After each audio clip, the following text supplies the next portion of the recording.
We are up early with your primary coverage. So much to talk about. Let's get to it. We are joined by political analysts Laura Fink, Wendy Patrick, Rick Amato. Everybody's up early today. We also have Heather Lake talking about the hottest propositions on the ballot.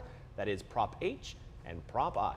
But first, we want to take a look at the mayor's race this morning. Republican Kevin Faulconer is keeping his seat. He's taking 60%, almost 60% of the votes. Lori Saldana trailed with nearly 22%. Ed Harris took just over 19%. And moving on now to the presidential race. There you have it. 94% of the precincts reporting Hillary Clinton, 56% of the vote. CNN, of course, calling Hillary Clinton as the winner of California, with the 56-43 victory and that gap over Bernie Sanders. Now, there are 475 delegates, as we talked about, at stake here in California. That is the most of any state in the union. Clinton is now your presumptive Democratic nominee. She spoke and she thanked all of her supporters last night at a rally in New York. Tonight's victory is not about one person. It belongs to generations of women and men who struggled and sacrificed and made this moment possible. In our country, it started right here in New York, a place called Seneca Falls in 1848, when a small but determined group of women and men came together with the idea that women deserved equal rights. Meantime, how about Bernie Sanders? He's still not giving up his fight for the nomination. He took home wins in North Dakota and in Montana last night. Sanders spoke at a rally in Santa Monica where he says this race is not over. And if this campaign has proven anything, it has proven that millions of Americans who love this country are prepared to stand up and fight to make this country a much better place.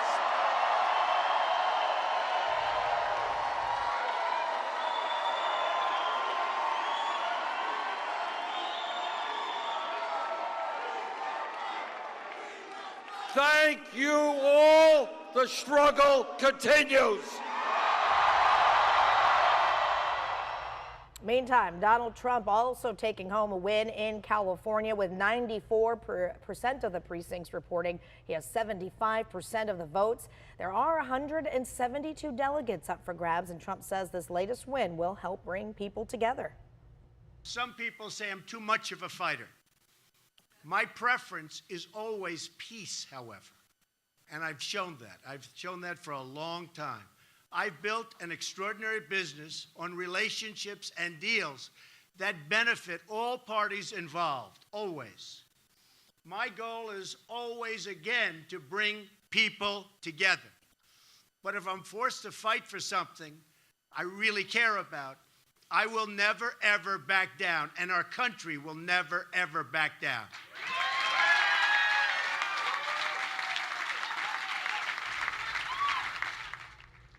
Where, oh, where do we begin? Sanders vows to fight on. Hillary is once again First Lady, and Trump used a teleprompter. With a primary breakdown of it all. Look, we got a whole party together. Political analysts Laura Fink, Wendy Patrick, Rick Amato, all joining us early this morning. Did any of you get any sleep last night? Have you been up for the past 24 hours? What's exciting? Very little sleep. Okay, let's first talk about Hillary Clinton. What a difference 8-year makes. It doesn't matter what side you are on. First woman presumptive nominee. This is historic, Laura. 8 years. I would say it's over 100 years since we got the vote, and even longer than that, than the Seneca Falls Convention that she's referencing. This was a historic moment for women. That final glass ceiling has been broken. Not the final glass ceiling, but almost the final glass ceiling, as Hillary Clinton becomes the first major party nominee, walking in the footsteps of folks like Shirley Chisholm, of folks like Margaret Chase Smith, of folks like Geraldine Ferraro.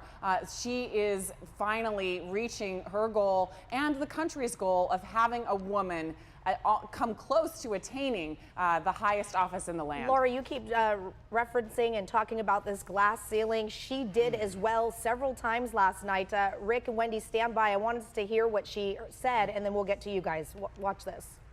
It may be hard to see tonight, But we are all standing under a glass ceiling right now. So what did she mean by that, Laura? Well, you know, they always refer to the glass ceiling. Nancy Pelosi refers to it as the marble ceiling. These are the limits that women have yet to go beyond. And as we know, no woman has achieved the presidency. We are one of the few industrialized nations, one of the few superpowers to never have a woman achieve that goal. And so we are a little behind the curve, but we saw Hillary Clinton doing her darndest to make sure that this is the year that a woman ascends to the Oval Office. You know, Queen Victoria gave us the first desk to sit in the Oval Office, the first Oval Office desk, but a woman has never sat behind it. So this is the charge of Hillary Clinton, one of the historic barriers that she is hoping to break. Okay, Wendy, Rick, I know you're chomping at the bit to get in here. I know you two are probably thrilled over this as much as Laura is. Wendy, we'll begin with you. Your thoughts on this, because like Shelley said, party preference aside, it's historic, right? Absolutely, what was your take? Absolutely. You know, Nancy Pelosi, I watched her interview yesterday when she talked about the marble ceiling, and I don't think I've ever seen her look so happy. I mean, it was really groundbreaking all around. Nobody can deny that. You know, nobody's going around saying, well, gosh, Donald Trump could be the first reality TV star to cinch his party's nomination. But it really is, it's forward thinking for the nation and a lot of, for the world, really, especially for the U.S. And a lot of us are very proud of her, regardless of what your party affiliation is, just in principle. Now, does that translate into votes? That's now what people are talking about. In other words, are women going to vote for her just because she's a woman? If you look at a lot of the research, which I have, as you know, surrounding who votes for who and what really influences voters, a lot of voters need something more than gender. They need something more than profession, than experience. There's a lot more that goes into who votes for who, but it really is groundbreaking. I don't think anybody would deny that. All right, Rick. Thank you, Wendy.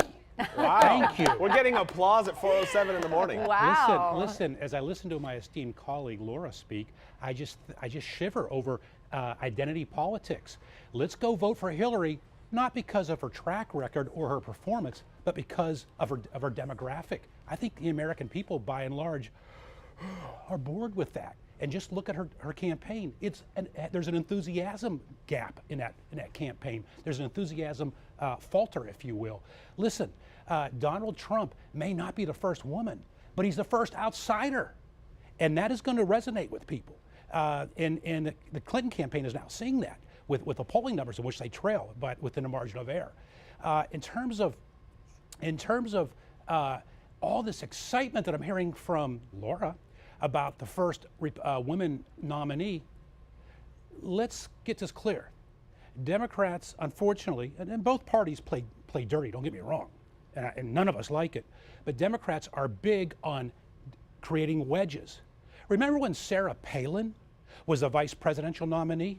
I didn't see Laura Fink and the others wrap their arms around her. Okay, Rick, hold on, because there's a couple things here. First of all, I never said anybody should vote for Hillary Clinton because she was a woman. And sure talking about sounded history, like it. and It Rick, sure let me say, I don't sounded know like if it. you know this, let me tell you something. Yeah. Margaret Chase Smith was a Republican, so I wasn't just citing female trailblazers that are on the Democratic Was Sarah side. Palin a trailblazer? Well, Sarah Palin was the first vice presidential candidate to achieve her nominee. Was she a Yes, trailblazer? in the Republican Party, she absolutely was. And I'm sorry I didn't take more time to mention that. But the reality is, this is a historic moment. It's something we need to talk about, because when we break these barriers, it demonstrates that we are a country that doesn't have limits, that doesn't stop you from being something. We know that already. You know why we know it? Because we saw it last night. Oh, no. We saw it last night. Listen, Very Laura, important I for was our proud to country. be an American before last night. Well, I didn't say that either, Rick, but you're really good at speaking for me, so why didn't I let you have the floor in a minute? This could go on and on all morning.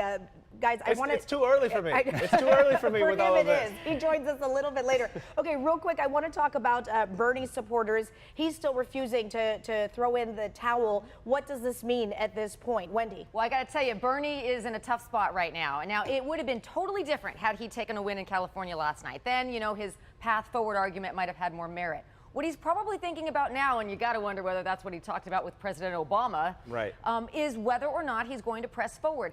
One of the things you saw again in the footage you showed this morning, look at who was in the background at the Bernie rally. Young people. It's his sweet spot. It is revolutionary. He has really energized a lot of people that otherwise might not have come out to vote. Now, how do we know that? Look at the amount of voters that we've gotten just in California in the last couple of months, primarily Democrat. Who did they vote for?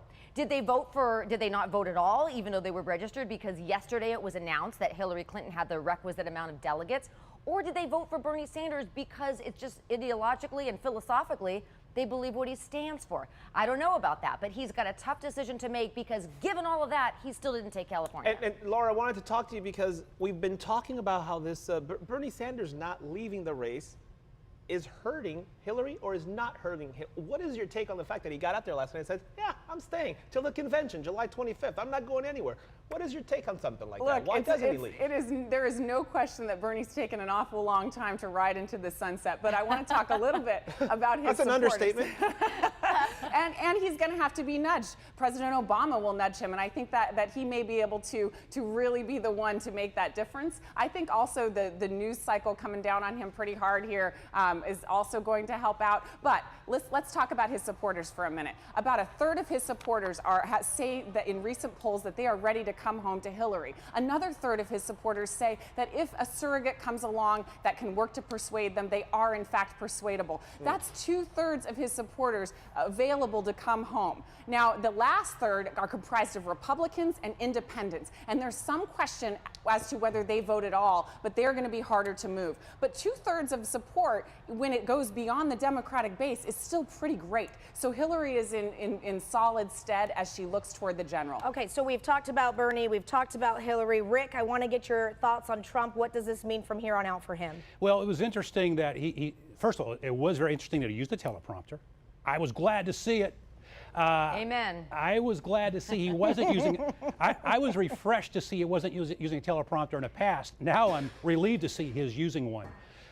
We will see. I mean, look, the guy, I don't think the guy is a racist. Has he made racist sounding statements? No question about it.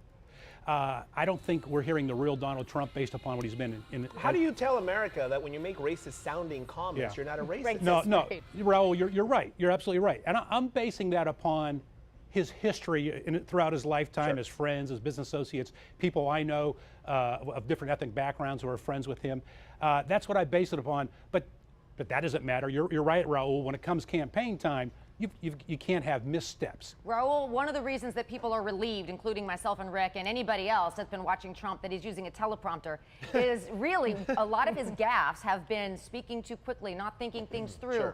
And really, he can try all And that's the key to a presidency. You have to watch what you say once you hit the world stage. But exactly, Raul, and timing matters once you hit the world stage. Why does timing matter so much for Donald Trump? What has he finally gotten? He's gotten the endorsements, some really hard-fought endorsements. Right. Paul Ryan, some of the others that Good point. worry that he's got to be worried right now that those might be in jeopardy. How do we know that? We've got the first unendorsement of Trump occurred yesterday. Now, that coincided with his latest gaffe, the unfortunate comments he made, the self-swirling sort of firestorm that he created. So timing matters very much right now.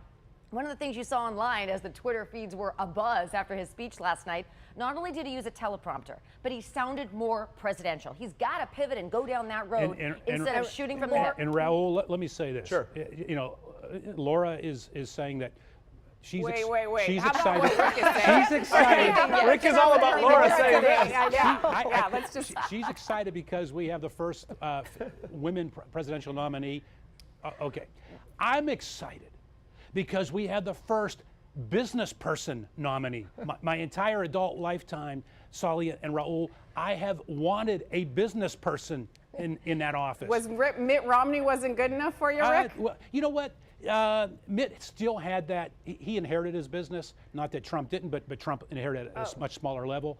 And Mitt had a political background. Let's face it, governor of Massachusetts. But this is a true entrepreneur. And we will see if he has the self-discipline to be a politician. Okay, Wendy, Laura, Rick, we're going to take a short break. Let's all get together and Rick and Laura maybe like hug or something, and then we'll No, I don't continue want all of anybody this. hugging. This is too good for hugs. We'll hug at the end of the show. Okay, guys, we're going to take a short break. Fox 5 Morning News will be right back.